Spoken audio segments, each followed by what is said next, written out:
An investigation into recent Wi-Fi issues, loading now. I'm here at the Nissim Black concert. More about his life and career coming up. Furman appeared in the Wall Street Journal, but not under the best circumstances. More on that next.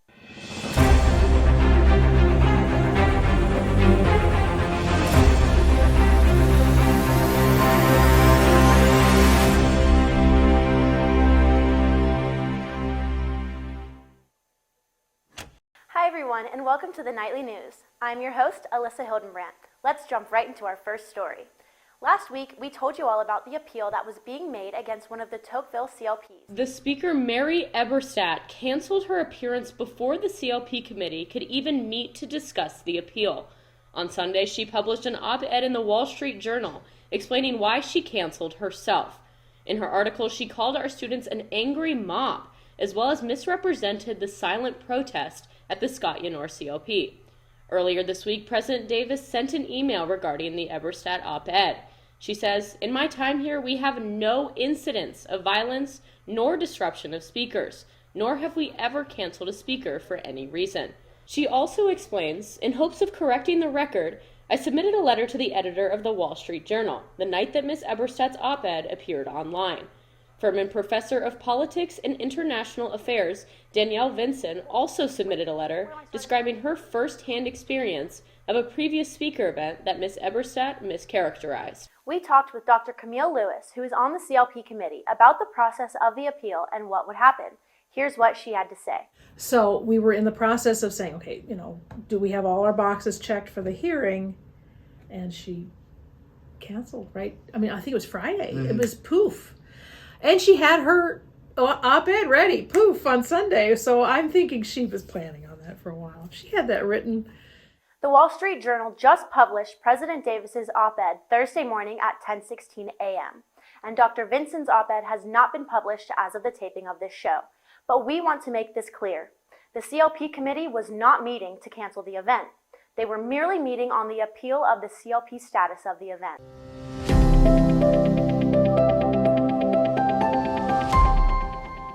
There have been some complaints about the new Wi-Fi system on campus. Elijah Poritzky has that story. 1 second, Alyssa. I'm just waiting for my script to load.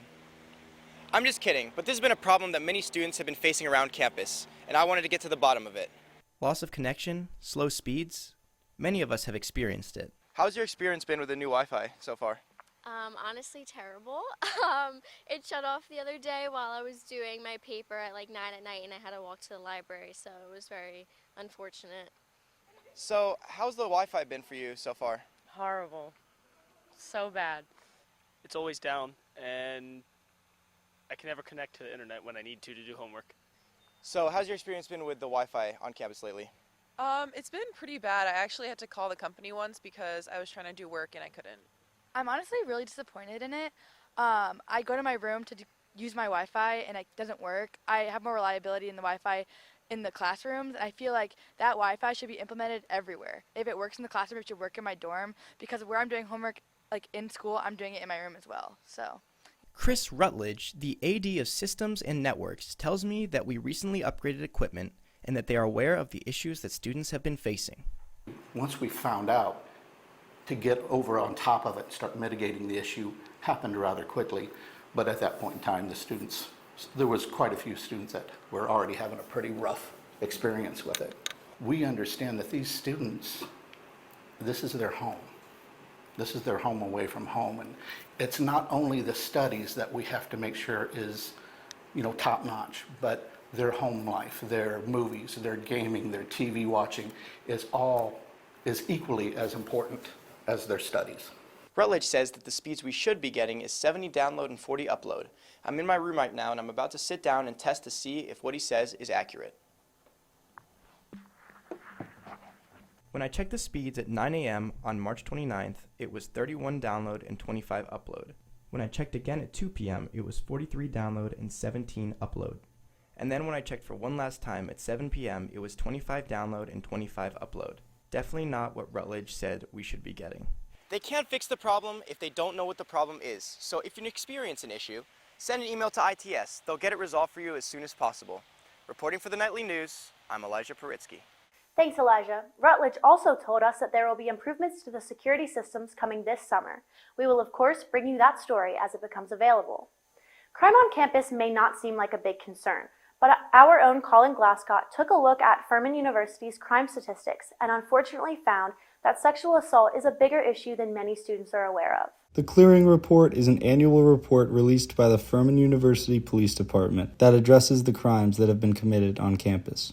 I analyzed some trends of crime statistics over the last few years on Furman's campus, and unfortunately found that rape had been consistently committed around 7 to 11 times per year. I sat down with Chief John Milby of the Furman Police Department to better understand these findings. So sexual assault is the most serious crime that we deal with on a regular basis here. We have very little crime against persons, violent crime, with the exception of sexual assaults. And so that's something I've really grappled with over the years, is how do we put a dent in that? How do we reduce the number? What we know about campus rape and sexual assault here at Furman is it's almost 100% acquaintance rape. So the victim knows the perpetrator. These are happening behind closed doors. They know each other. We know statistically North Village, most of our sexual assaults happen in North Village. But just having more officers patrolling the parking lots of North Village,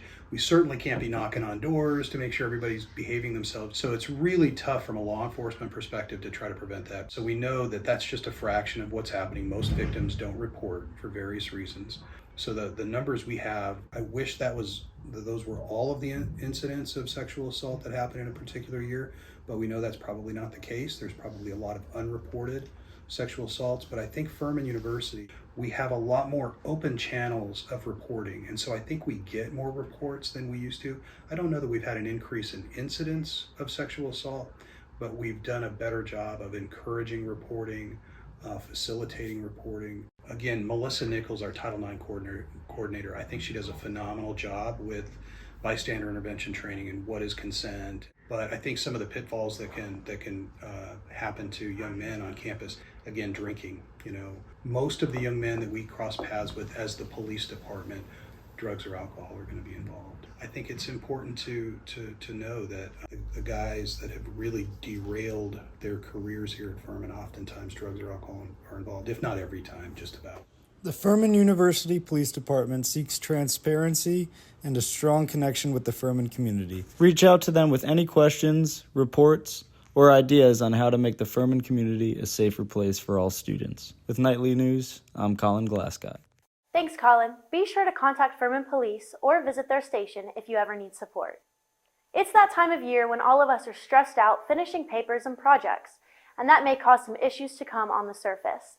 We looked into how you can get help, and we found that Furman has several support groups. The Grief in Common Support Group is for anyone who is struggling with loss of any kind. The group is facilitated by licensed psychologist Tom Baez and will start up again next semester. If you are interested, scan the QR code on the screen and fill out your information. For questions, contact Tom Baez at furman.edu. If you're looking for a group to discuss and learn about healthy relationships, then check out Furman's Is That Healthy support group. Facilitated by Kristen Warden and Jessica Ellis, this group dives into the importance of healthy boundaries, communication, and other aspects of relationships. The group meets Tuesdays at 3 p.m. in the Furman Counseling Center. Scan the QR code on the screen to sign up. Another group on campus is the Managing Difficult Emotions support group. The goal of this group is to help students identify and regulate intense emotions while discussing topics such as identifying problematic thoughts, managing anxiety, combating perfectionism, setting boundaries, and more. The group meets in the Furman Counseling Center on Thursdays from 3 to 4, but referral is required. Contact the Counseling Center with the information on the screen to schedule a consultation. Are you a survivor of sexual assault? Furman's Survivors of Sexual Assault group provides a safe space for survivors to connect and learn ways to process and cope with their experiences. The group meets on Wednesdays at 3 p.m. in the Furman Counseling Center. Contact the Counseling Center for a consultation, as a referral is needed to join this group. If you or someone that you know is looking for support, be sure to check out the support groups Furman offers. To do that, just contact the Counseling Center and they can put you in touch with the right people. Our campus is breaking ground left and right on a new stadium, apartments, and now possibly a new playhouse. Ella Grogan has the story. Thanks, Alyssa. Yes, some very exciting things going on around our beautiful campus. The theater department is jump-starting a project to raise money for their new Playhouse. Megan Azar is the chair of the department. So we are reimagining the Playhouse. The Playhouse is a 53-year-old temporary building on Furman's campus, and we've been working with architects from Craig Galden Davis to make a phased renovation of our building. And we're doing this because we want to have a wonderful teaching and learning facility for the next century of theater artists and students that come to campus. This project could have a major impact on students involved in theater. I just feel as though this new space is going to open a lot of doors for our program. Right now, we obviously are lucky enough to have the Playhouse, but I think with the new stage, new resources, new space, there's actually going to be a lot more of an interest, a rise within the arts program as well. However, this cannot happen without the help of our community. Right now, we're looking for a significant donor to catalyze the project, right? And so that means the full project will cost about $10 to $12 million. And so we're really hoping to raise $3 to $4 million to be able to start the first phase of the project. Of course, if we raise all $12 million, we could do it all at once. It wouldn't have to be a phased project. We will, of course, follow this story as it develops. Be sure to keep an eye out for more information. For Nightly News, I'm Ella Grogan. Back to you. Thanks, Ella. Speaking of the Theater Arts Department, they have a new play coming out soon. Our Tempest follows a group of theater majors into the woods for an immersive devised theater workshop about the climate crisis through the lens of Shakespeare's The Tempest. The experience, and their guest artist, is not at all what they were expecting. The play runs from April 11th through April 16th. Check out the theater department's website to get tickets. Speaking of great entertainment, African-American Hasidic Jewish rapper Nissim visited our campus last week, and we had 2 CLP opportunities to hear about his life and his work. So just in case you didn't get a chance to go, I went to both events. Around 150 people attended Wednesday CLP to hear about his life and career. Students, faculty, and community members heard the inspiring words of former gang member turned Hasidic Jew. My faith is very complicated. My first introduction to faith was actually Islam. My grandfather was a Sunni Muslim. I grew up in a Jewish neighborhood. I didn't know anything about Judaism, but I knew about Islam and I knew about Christianity. So I started studying all the different faiths and trying to find the things that were different and also find the continuity. He found his community in his Jewish faith as he, his wife, and their best friends all converted together. And there was something that for the first time when I picked up the Tanakh or the Old Testament, that I started really going through all of the stories very deeply, and I fell in love with this amazing story of God never turning his back on the Jewish people. And so I, to some degree, I just sort of gave myself over to everything that I was learning. But at the same time, Nissim also turned to music. My love for music came at a very early age. I used to say I was born with a soul to make music. Both my mother and my father were both rappers. They actually pioneered hip-hop in Seattle, Washington. So I can't even think of a time where I didn't love music. He started recording professionally at 13 and got his first national recognition around the age of 15. And I think it was somewhere around that age when I was in high school that I realized, this is my passion. This is what I want to do with my life. This former gang member, Nissim, turned his life around and devoted himself to his faith and his music. After converting, Nissim then started to write songs that reflected his faith. The biggest thing for me is inspiration. As I mentioned, there's always 2 to 3 minutes you have somebody's ear, you're able to captivate that person and to really either inspire them or do the opposite. So my goal is always to inspire people, make an impact that once they're done listening to the song, that they still feel that vibe. Keep an eye out for the HBO show Motherland Bounce, which is a comedy based on the life of Nissim Black. The show is currently in the works, so stay tuned for the big debut.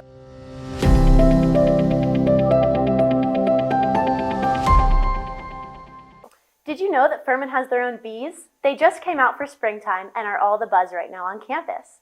Lindsay Capps has the story. I'm here today at Furman's Bee Farm as an honorary beekeeper with Jackson Lehman. Today we're going to be talking about bee sustainability here on campus. Here at the Solar Farm we manage 10 different hives where we aim to educate students about bees, the life cycle of bees, and the many important roles that they play in our lives. Jackson has been beekeeping for 9 years and brought his love for this practice to Furman. He even started the Furman Bee Club. We have about 50 members on campus, and we meet once a week to do basic hive inspections. We produce about 100 pounds of honey a year. Their goal next year is to be able to sell that honey in the Furman bookstore. Not only is the Bee Club a great way to get involved on campus, but Dr. Cohen explains they also have an effect on the environment. So bees are an important pollinator, and they play a role in the reproduction of plants. And so without bees on campus, I imagine our campus setting wouldn't be as attractive. You can also think about the role of bees in pollinating plants that produce fruits. So if you think about the Furman farm, I imagine there are crops there that are pollinated by insects. And so we want to maintain a healthy bee population so that we can continue to do things like grow food. Clearly, bees have an important effect on the environment here on campus. For more ways that you can get involved, you can sign up for the Furman Bee Club, the Environmental Council, or the Furman Farm here on campus. I'm Lindsay Capps reporting for Nightly News. Thanks, Lindsay. Those are all great ways to get involved. Be sure to check out and follow the Environmental Council Instagram at Furman_environmental_council to keep up with sustainability events on campus. Now let's go to Michael Davis for a look at sports.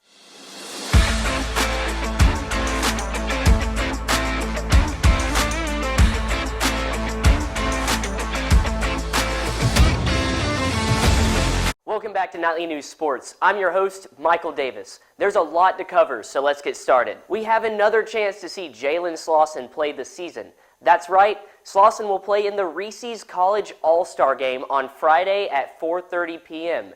You can tune in on CBS Sports Network. Looking at women's lacrosse, Furman had a high-scoring match, but it was closely contested in the first half. Here's a gutsy save by goalie Lily Rathbun.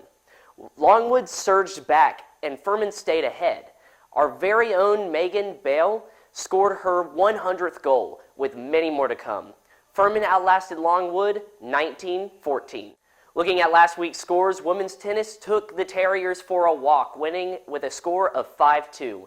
Men's tennis fell to Samford 2-5. Furman played a series against Western Carolina over the weekend and swept the Catamounts 7-4, 7-1, and 9-1. That's a comeback for our softball team. Greenville Triumph played their first game in Paladin Stadium over the weekend, and I covered this unique event in case you missed it. Celebrating 5 years of existence, Greenville Triumph has a new home, which is our Paladin Stadium. The Triumph has grown quickly in its short lifespan, and this new home is a huge achievement for the soccer club. Chris Lewis, who serves as president of the team. What a great atmosphere, what a great crowd. Having a real stadium to interact with our fans in and put on an entertainment product like this soccer match is just, it's fantastic. So we're really grateful to be able to work with Furman Athletics on producing this. Speaking of a great crowd, I spoke to one of the members of the Reedy River Riot, which happens to be Rob Brown, radio host of the Fan Upstate. He seems to be one of the leaders of the Reedy Riot that's going on. What is it like to be in Paladin Stadium for the first time with Greenville Triumph? It's great, man. It's a phenomenal stadium, obviously. And then from where we've come from to where we are now to have an actual stadium set up with all the facilities, bathrooms, concession stands, it genuinely makes me feel you're in a professional sporting environment, and I think that's phenomenal for everybody that is a Triumph fan, including that guy who just walked in front of the camera. Yeah, I don't know what that was all about, but it's all good. Triumph may have come up short to the Richmond Kickers 0-1, but the team found victory in other ways. The mission of the club is to bring joy and unity to the upstate and the upstate community through the platform that we have with this game. For 90 plus minutes, everybody's on the same side, and that's rooting for us to have more goals than them. And it brings everyone together. I mean, the crowd out here is fantastic. These games are not just for Triumph fans. Furman students can attend these matches for a discounted price of just $5 a ticket. Paladin fans, we'd love Triumph matches to become a part of Paladin Nation. Come on out and support. It's a great time. We look forward to having you, and we look forward to welcoming you. You can find more information at greenvilletriumph.com, and make sure you go out and support Greenville's soccer team.